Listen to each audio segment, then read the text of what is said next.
दोस्तों नमस्कार। नेता बचाएं या पार्टी बचाएं, यह सवाल तो पहले भी था, यह सवाल आज भी है।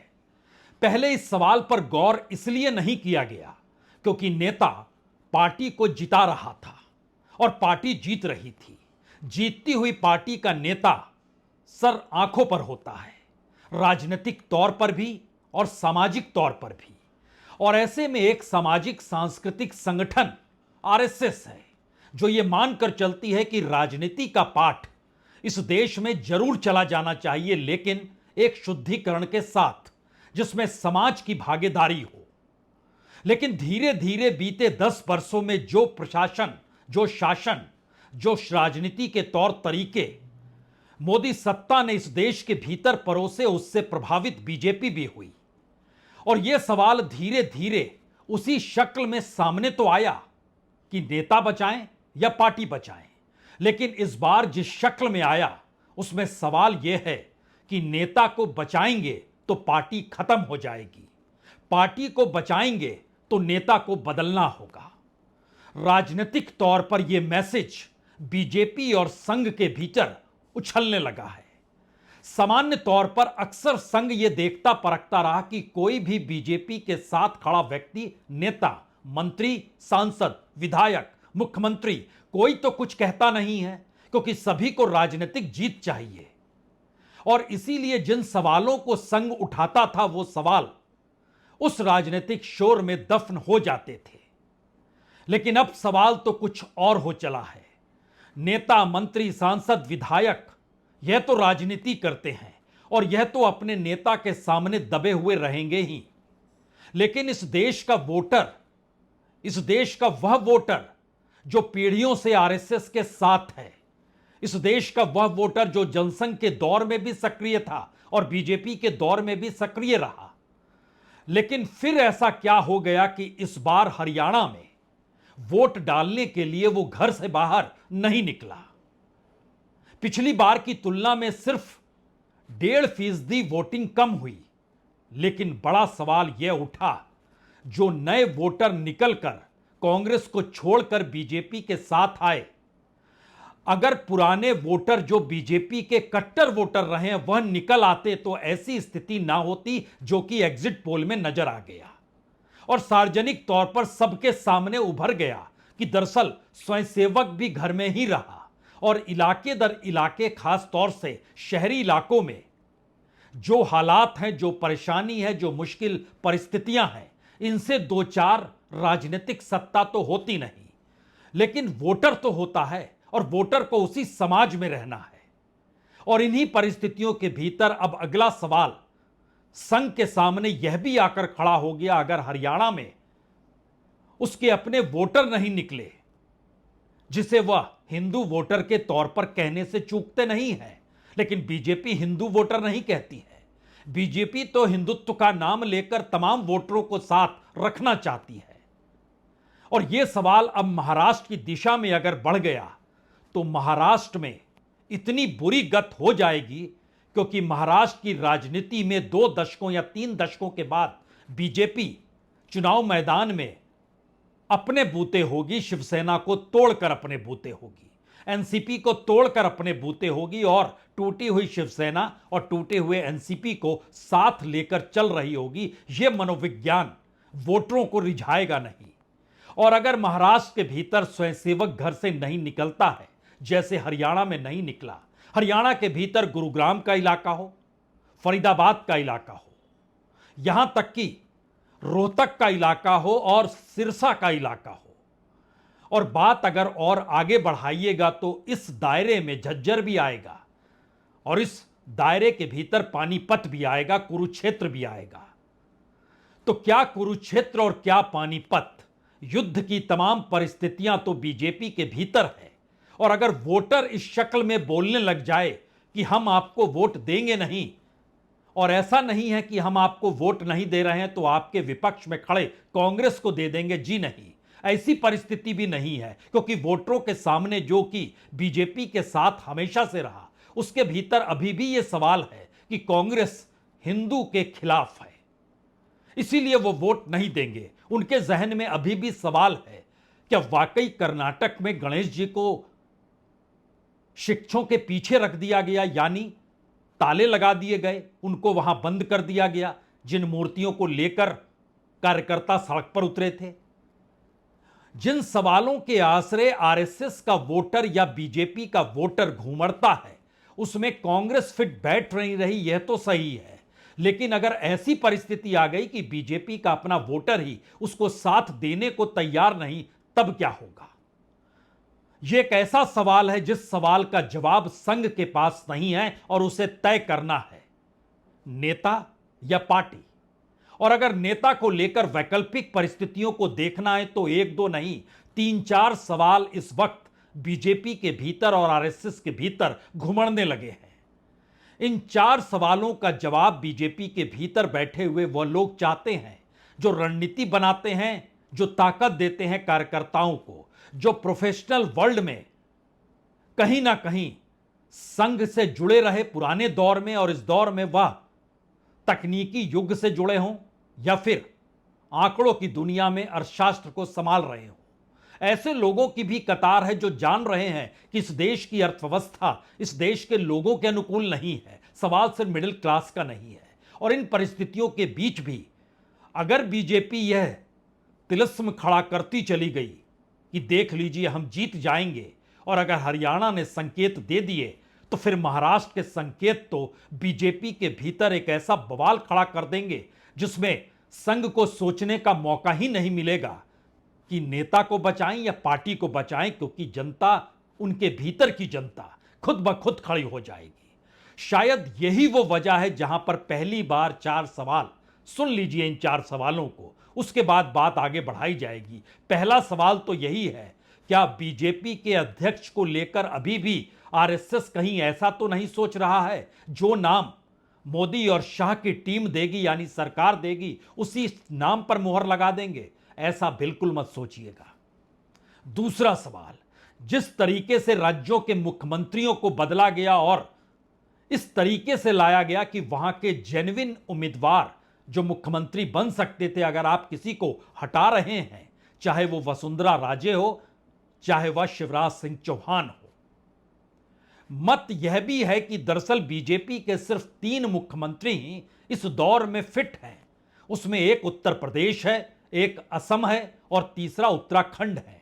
इसके बाद कोई मुख्यमंत्री फिट नहीं। यहां तक कि महाराष्ट्र के डिप्टी सीएम फडणवीस ने भी बीजेपी का बंटाधार किया है। जिस राजनीतिक जमीन को बरसों बरस से सींचा गया, बड़ा किया गया, उसका भी बंटाधार हुआ है। तो बदलना तो इन सभी को होगा।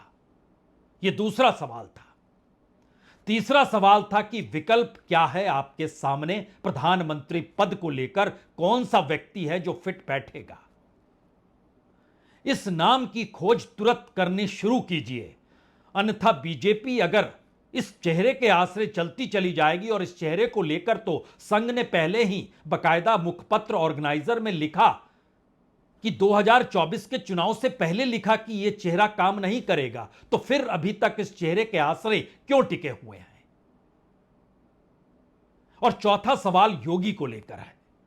योगी के उत्तर प्रदेश में होने पर कहीं ना कहीं इस देश में उन वोटरों को एक आस है कि योगी हैं, तो उन वोटरों को आस है कि वह जिस उम्मीद के आश्रय या जो बरसों बरस की मेहनत उन्होंने जिस भी रूप में की, और जाहिर है जिस भी रूप का मतलब यह है कि जिस हिंदुत्व का बोलबाला होना चाहिए और जिस हिंदुत्व या हिंदू मुस्लिम की पराकाष्ठा में बीजेपी ने राजनीति की, उसको लेकर प्रधानमंत्री मोदी तो चूक गए। वो अपनी राजनीति को साधने में लग गए, खुद को बचाने में लग गए। लेकिन योगी को परेशान क्यों किया जा रहा है? और क्या वाकई योगी अध्यक्ष या योगी प्रधानमंत्री इन दोनों पद में किसी पद के लिए फिट नहीं है? प्रोफेशनल एस्पेक्ट में सवाल तो उन लोगों का है जो बाहर रहते हैं, लेकिन संघ से जिन्होंने बचपन में ट्रेनिंग पाई है। कोई भी ऐसा राज्य आप खड़ा क्यों नहीं कर पाए जिस राज्य के आश्रय कह सकते थे कि देखिए बीते 10 बरस में यह हमारा एक मॉडल है। आपने एक मॉडल गुजरात में खड़ा किया, हमने मान्यता दी, लेकिन यह मॉडल उत्तर प्रदेश में क्यों खड़ा नहीं किया गया, और उसको उस तर्ज पे क्यों नहीं? अगर उत्तर प्रदेश में जो आरएसएस की सोच है, जो बीजेपी शुरू में आई उसकी जो सोच समझ थी, उस आश्रय अगर उत्तर प्रदेश को खड़ा कर दिया जाता, क्योंकि 2017 से तो लगातार बीजेपी ही है और बहुमत के साथ खड़ी है, और वो पूरा किला ढहढहाते हुए अब दिखाई दे रहा है कि 2027 के चुनाव में लौट भी पाएगी या नहीं लौट पाएगी। उसके पीछे भी दो ही वजह है, एक तो दिल्ली की सत्ता और दूसरा दिल्ली की सत्ता के जरिए जो ताना बाना योगी सरकार के लिए बुना जाता है, उनकी परेशानी को लेकर बुना जाता है और दिल्ली से परेशान किया जाता है, उसमें तो इस देश के भीतर ना कोई प्रयोगशाला बचेगी ना कोई किला बचेगा। तो क्या वाकई इस वक्त सरकार का रंग उतरने लगा है?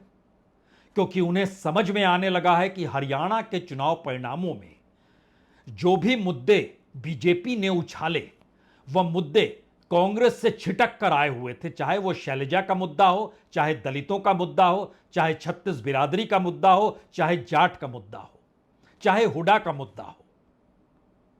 लेकिन यह परिस्थिति महाराष्ट्र में नहीं बनेगी। यहां तो बन गई तो कुछ वोट संभल गए, अन्यथा जो रिजल्ट आना था वह तो 75 से 80 सीटें कांग्रेस जीत जाती अगर वह एकजुटता के साथ नजर आती। वह कुछ कम इसलिए हुआ क्योंकि वही वोट बैंक छिटक के आ गया। अब यहां पर आखिरी सवाल जो पॉलिटिकल तौर पे उभर रहा है वो महाराष्ट्र को लेकर इस हद तक है कि क्या किया जाए। और संयोग से कल प्रधानमंत्री मोदी महाराष्ट्र में थे। वह जिन बातों का जिस तर्ज पे जिक्र कर रहे थे, और संयोग से कल ही राजस्थान में उन्हीं बातों का जिक्र सरसंघचालक मोहन भागवत अपनी तर्ज पर कर रहे थे। इन दो बातों को अगर आप मिलाइएगा तो आप समझ जाएंगे कि दरअसल यह कैसी घड़ी बीजेपी और आरएसएस के लिए है।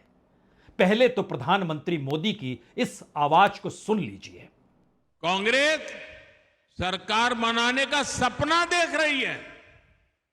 कांग्रेस जानती है कि उसका वोट बैंक तो एक रहेगा, लेकिन बाकी लोग आसानी से बढ़ जाएंगे, टुकड़े हो जाएंगे।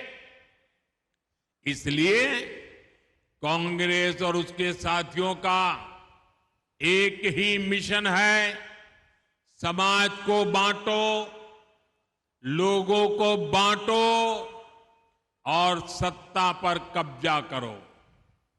इसलिए हमें अतीत से सबक लेना है। हमें हमारी एकता को ही देश की ढाल बनाना है। हमें याद रखना है, अगर हम बटेंगे तो बांटने वाले महफिल सजाएंगे। ध्यान दीजिए, बीजेपी को कहें या प्रधानमंत्री मोदी को कहें, यह साफ समझ में आने लगा है कि इस देश के भीतर जो बहुसंख्य वोटर कल तक उनके साथ था वो अब उनसे छिटक चुका है। सवाल राजनीतिक तौर पर परिभाषित करने का है।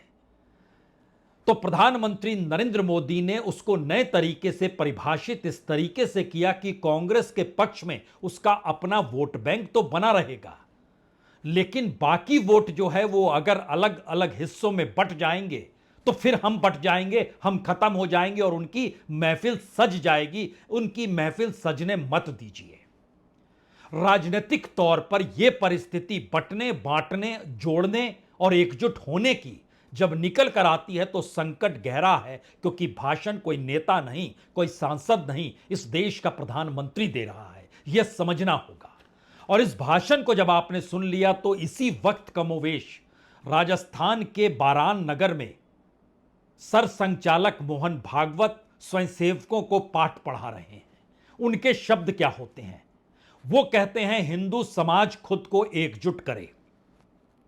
वहां ना बटने का ऐलान है, यहां एकजुट करने का जिक्र है, और एकजुट करने के लिए भाषा, जाति और क्षेत्रों के हिसाब से ना बटे। यानी जो सवाल जाति का उठ रहा है, जिसका जिक्र राहुल गांधी बार बार कर रहे हैं कि हम चाहते हैं कि जाति जनगणना होनी चाहिए, इस देश के भीतर में सामाजिक तौर पर एक्सरे होना चाहिए, और वहीं पर एक सामाजिक सांस्कृतिक संस्था जो खुद को कहती आरएसएस, वो अब कह रही है कि देखिए भाषा, जाति और क्षेत्र में ना बटे। वो कहते हैं कि सुरक्षा के लिए हिंदू समाज को एकजुट होना होगा। सिर्फ मैं या मेरा परिवार से काम नहीं चलेगा, समाज को जोड़ना होगा। और उसके बाद वो कहते हैं भारत हिंदू राष्ट्र है। हम यहां प्राचीन काल से रह रहे हैं, हालांकि हिंदू शब्द बाद में आया। यहां रहने वाले भारत के सभी संप्रदायों के लिए हिंदू शब्द का प्रयोग किया जाता था। हिंदू सभी को अपना मानते थे और सभी को स्वीकार कहते थे, और हिंदू कहते थे कि हम सही हैं और आप भी अपनी जगह पर सही हैं। एकजुटता की यह खोज खुले तौर पर आरएसएस इस बात को कहने से चूकती नहीं है जो सरसंघचालक मोहन भागवत कहते हैं कि आरएसएस का काम यांत्रिक नहीं है, टेक्नोलॉजी जैसा नहीं है, बल्कि विचारशील है। और इसीलिए संघ के लिए मूल्य जो होता है वह समूह में होता है, समूह के तौर पर होता है। फिर वो स्वयंसेवक तक जाता है, स्वयंसेवक के परिवार तक जाता है, और दुनिया के किसी भी दूसरे संगठन की तुलना में संघ कहीं ज्यादा सर्वोपरि है। आप इस दृष्टि से चीजों को देखिए। तो प्रधानमंत्री मोदी की कही हुई बात और दूसरी तरफ सरसंघचालक की कही हुई बात दरअसल उस मुश्किल लकीर पर दोनों चल रहे हैं, जहां पर अपने ही संघ के से निकले हुए प्रचारक की सत्ता को बचाएं या इस देश के भीतर संघ के विचारों के आश्रय दोबारा से बीजेपी के लिए एक राजनीतिक जमीन तैयार करे। इस उहापोह की स्थिति में आरएसएस आज की तारीख में फंस गई है, क्योंकि उसके ठीक सामने कांग्रेस और राहुल गांधी जिन मुद्दों के आश्रय चल रहे हैं, ये मुद्दे उन्हें परेशान कर रहे हैं, क्योंकि ये सामाजिक तौर पर इस देश के भीतर उन परिस्थितियों को पैदा करते हैं जिन परिस्थितियों से इस दौर में हर किसी ने आंखें मूंद ली थी। हम इसलिए कह रहे हैं कि इस देश के सार्वजनिक उपक्रमों को आजादी के बाद से नेहरू से लेकर मनमोहन सिंह के कालखंड तक देखिएगा तो हर किसी ने पब्लिक सेक्टर को बनाया है। लेकिन ऐसा क्या हो गया कि प्रधानमंत्री मोदी के काल में पब्लिक सेक्टर खत्म होने लगा।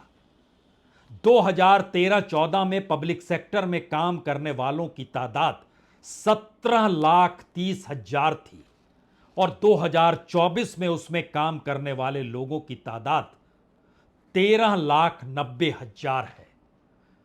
यानी ध्यान दीजिए, तकरीबन 4 लाख के लगभग इस दौर में काम करने वाले लोग खत्म हो गए, कम कर दिए गए, और ये पब्लिक सेक्टर प्राइवेटाइज हो गए।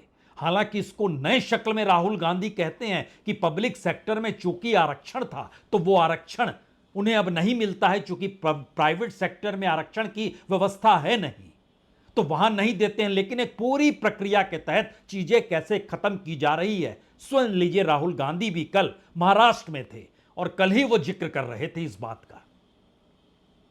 पहले पब्लिक सेक्टर हुआ करता था, पूरा का पूरा प्राइवेटाइज कर दिया। पहले उसमें रिजर्वेशन थी, अब पब्लिक सेक्टर गायब। एक के बाद एक प्राइवेटाइज हो रहा है। सक्सेसफुल पब्लिक सेक्टर यूनिट जो चल रहा है, प्राइवेट सेक्टर से कंपीट कर रहा है, पैसे बना रहा है, लोगों को रोजगार दे रहा है, वो प्राइवेटाइज हो रहे हैं। उसको प्राइवेटाइजेशन नहीं कहना चाहिए, उसको डी रिजर्वेशन कहना चाहिए कि आपने उसको वहां से रिजर्वेशन हटा दिया, डी रिजर्व कर दिया और आपने रिजर्वेशन हटा दी। तो अब सवाल उठता है कि सालों से आरएसएस और बीजेपी ये काम कर रहे हैं। राहुल की बातों को अगर आप शुद्ध तरीके से राजनीतिक तौर पर भी लें तो उसका सबसे बड़ा मैसेज तो यही है कि इस देश के भीतर जाति की राजनीति या सोशल इंजीनियरिंग के शगुफों के आश्रय जो भी राजनीति अभी तक साधी गई, उसमें राहुल गांधी ने इस देश में एक बड़े वोटर को कांग्रेस के करीब लाकर खड़ा कर दिया, क्योंकि बीजेपी के पास इसकी काट नहीं है और बीजेपी इस दिशा में बढ़ नहीं सकती है, क्योंकि वह राजनीतिक तौर पर और सत्ता संभालने के बाद जिस कॉरपोरेट प्रेम में चली गई, उसके हालात तो इस देश की आंखों के सामने हैं कि इस देश के भीतर कैसे बेरोजगारी का आलम बढ़ा, कैसे इस देश में प्रति व्यक्ति आय कम हुई, किसानों को लागत नहीं मिल पाई, डिग्री हाथ में लेने वालों को नौकरी नहीं मिल पाई, लेकिन इन तमाम परिस्थितियों के बीच कॉरपोरेट का नेटवर्थ बढ़ता चला गया। अब इस पूरी परिस्थिति में कैसे सेंध आरएसएस लगा सकती है, उसके लिए भी यह एक बड़ा सवाल है।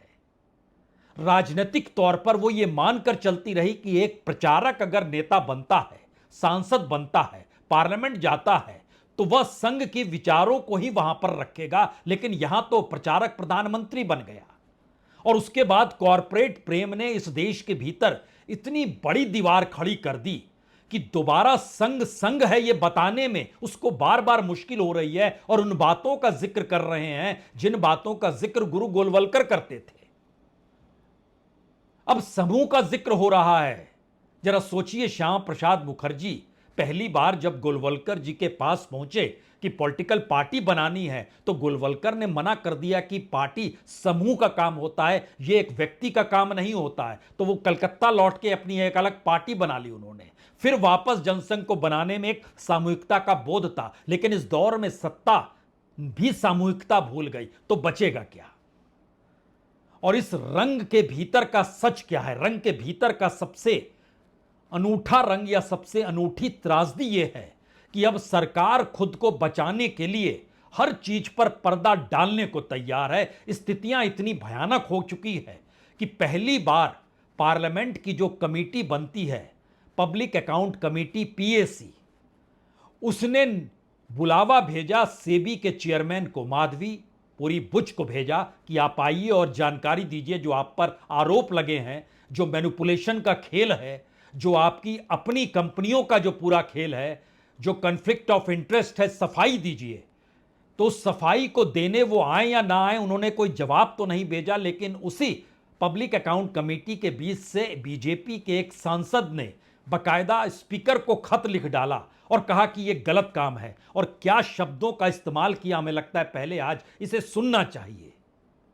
निशिकांत दुबे, जो कि केसी वेणुगोपाल चूंकि चेयरमैन है पीएससी के, और इसमें जो लोग हैं, इसमें 22 लोग होते हैं, उसमें से 10 लोग बीजेपी के हैं, उनके सहयोगियों के 3 और हैं, 9 ही सदस्य हैं जो विपक्ष के हैं। बावजूद इसके जैसे ही बुलावा भेजा गया, इन्होंने पत्र लिखा जो स्पीकर को, उसमें उन्होंने इसको अनकॉन्स्टिट्यूशनल डिसडेनफुल एक्ट बताया। यानी उनका कहना है कि यह संवैधानिक प्रावधान के खिलाफ है, असंवैधानिक और घृणित कार्य किया है केसी वेणुगोपाल ने। और यह नियम कहता ही नहीं है कि उनको बुलाया जाए, क्योंकि ना तो सीएजी ने कोई रिपोर्ट दी है, ना केंद्र सरकार ने कहा है, तो आप बुला कैसे सकते हैं?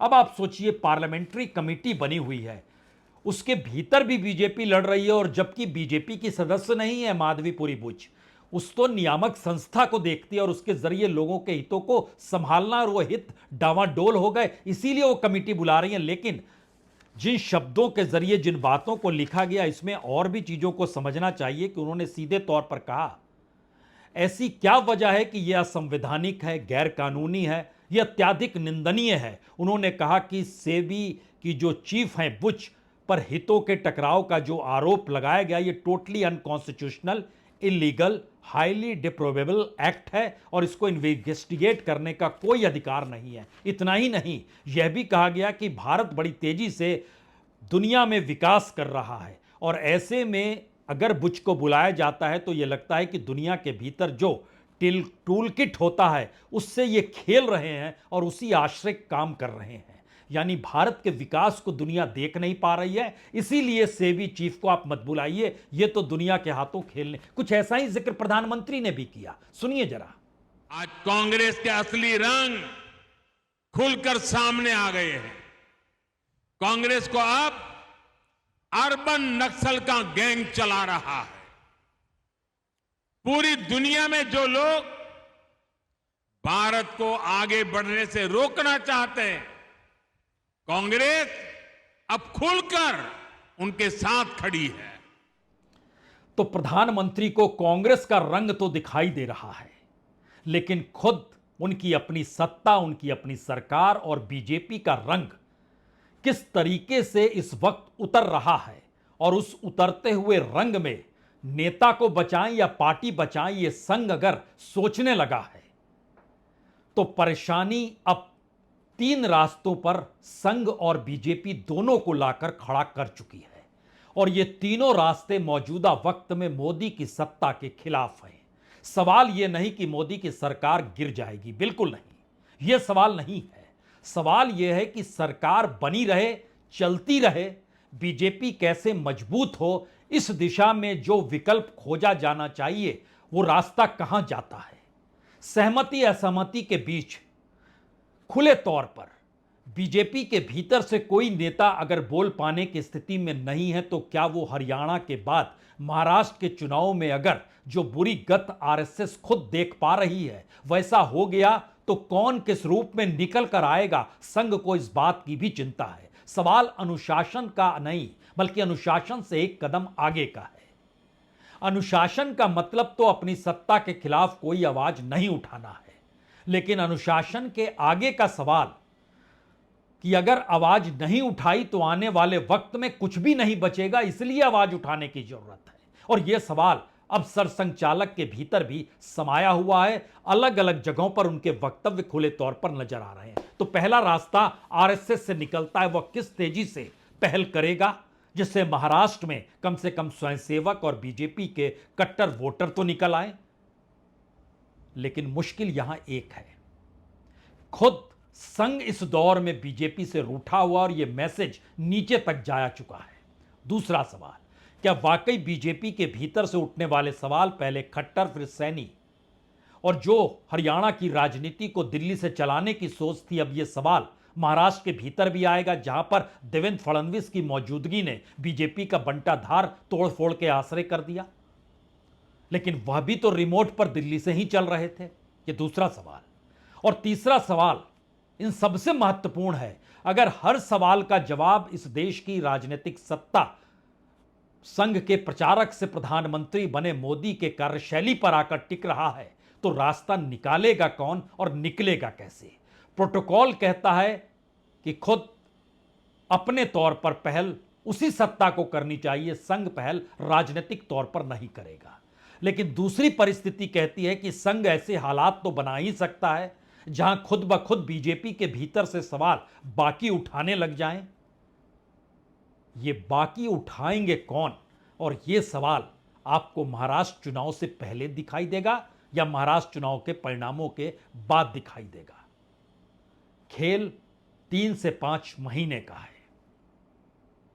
तस्वीर सामने होगी क्योंकि पहली बार रंग उतर रहा है। बहुत बहुत शुक्रिया, बहुत बहुत शुक्रिया।